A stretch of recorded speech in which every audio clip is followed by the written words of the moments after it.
அல்லாஹ்வுடைய தூதர் ஸல்லல்லாஹு அலைஹி வஸல்லம் லைலத்துல் கத்ருடைய இரவுகளை அடைந்தால் எதை ஓத வேண்டும் என்று ஆயிஷா ரலியல்லாஹு அன்ஹா கேட்கும்போது அல்லாஹ்வுடைய தூதர் சொன்னார்கள், அல்லாஹும்ம இன்னக அஃபுவுன் துஹிப்புல் அஃப்வ ஃபஅஃபு அன்னி.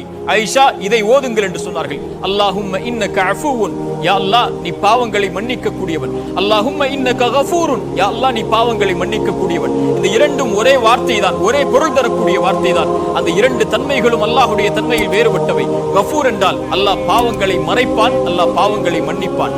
அஃபு என்றால் அல்லாஹ் ரப்பல் ஆலமீன் பாவங்களை நீக்குவான், பாவங்களை மறைப்பான், பாவங்களை மன்னிப்பான். ஒரு மனிதன் அல்லாஹ்விடத்திலே கஃபூர் என்ற தன்மையோடு அவனை அழைக்கும் போது அல்லாஹ் அந்த பாவங்களை மன்னிப்பான். ஆனால் இருந்தாலும் நாளை மறுமையுடைய ஏட்டில் அந்த பாவங்கள் முற்படுத்தப்பட்டு இருக்கும். அல்லாஹ்வுடைய தூதர் ஸல்லல்லாஹு அலைஹி வஸல்லம் சொன்னார்கள், ஒரு அடியானை அல்லாஹ் நெருக்கமாக்குவான் மறுமையில். அவனுக்கும் அந்த அடியானுக்கும் இடையே திரை போடப்படும். அல்லாஹ் அந்த அடியானை பார்த்து அவனுடைய பாவங்களை எண்ணுவான். இதை தெரியுமா, இதை தெரியுமா, இதை தெரியுமா? அந்த அடியான் யா அல்லாஹ் தெரியும், யா அல்லாஹ் தெரியும், யா அல்லாஹ் என்று எண்ணிக்கொண்டு இனிமேல் அல்லாஹ் என்னை விசாரித்தால் அழிந்து விடுவேன் என்று எண்ணக்கூடிய நேரத்தில் அல்லாஹ் அவனை அழைத்து சொல்லுவான், அடியானே கது சதர்துஹா அலைக ஃபித் துன்யா, இந்த உலகத்திலே இந்த பாவத்தை நான் மறைத்தேன், இன்றைய தினம் மன்னிக்கிறேன் என்று அல்லாஹ் கூறுவான். அல்லாஹு அக்பர். அல்லாஹ் அந்த பாவத்தை நினைவு கூறுவான். அவனை கஃபூர் என்ற தன்மையோடு அழைத்தான். ஆனால் அஃபு என்ற தன்மையோடு அல்லாஹ்வை அழைக்கும் போது அல்லாஹ் அந்த பாவத்தை அந்த சுவட்டில் இருந்தே அல்லாஹ் நீக்கி விடுவான். அல்லாஹ் அந்த ஏட்டில் இருந்தே அந்த பாவத்துடைய சுவடுகளை அழித்து விடுவான்.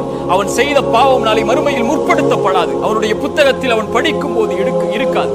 அதற்கு பகிரமாக அவன் செய்த பாவ மன்னிப்பை அவன் தேடியதற்காக, அல்லாஹ்வை அஃபு என்று அழைத்ததற்காக, இல்லாமன் தாப வ ஆமன வ அமில அமலன் சாலிஹன் ஃபஉலாயிக யுபத்திலுல்லாஹு ஸய்யிஆத்திஹிம் ஹஸனாத்.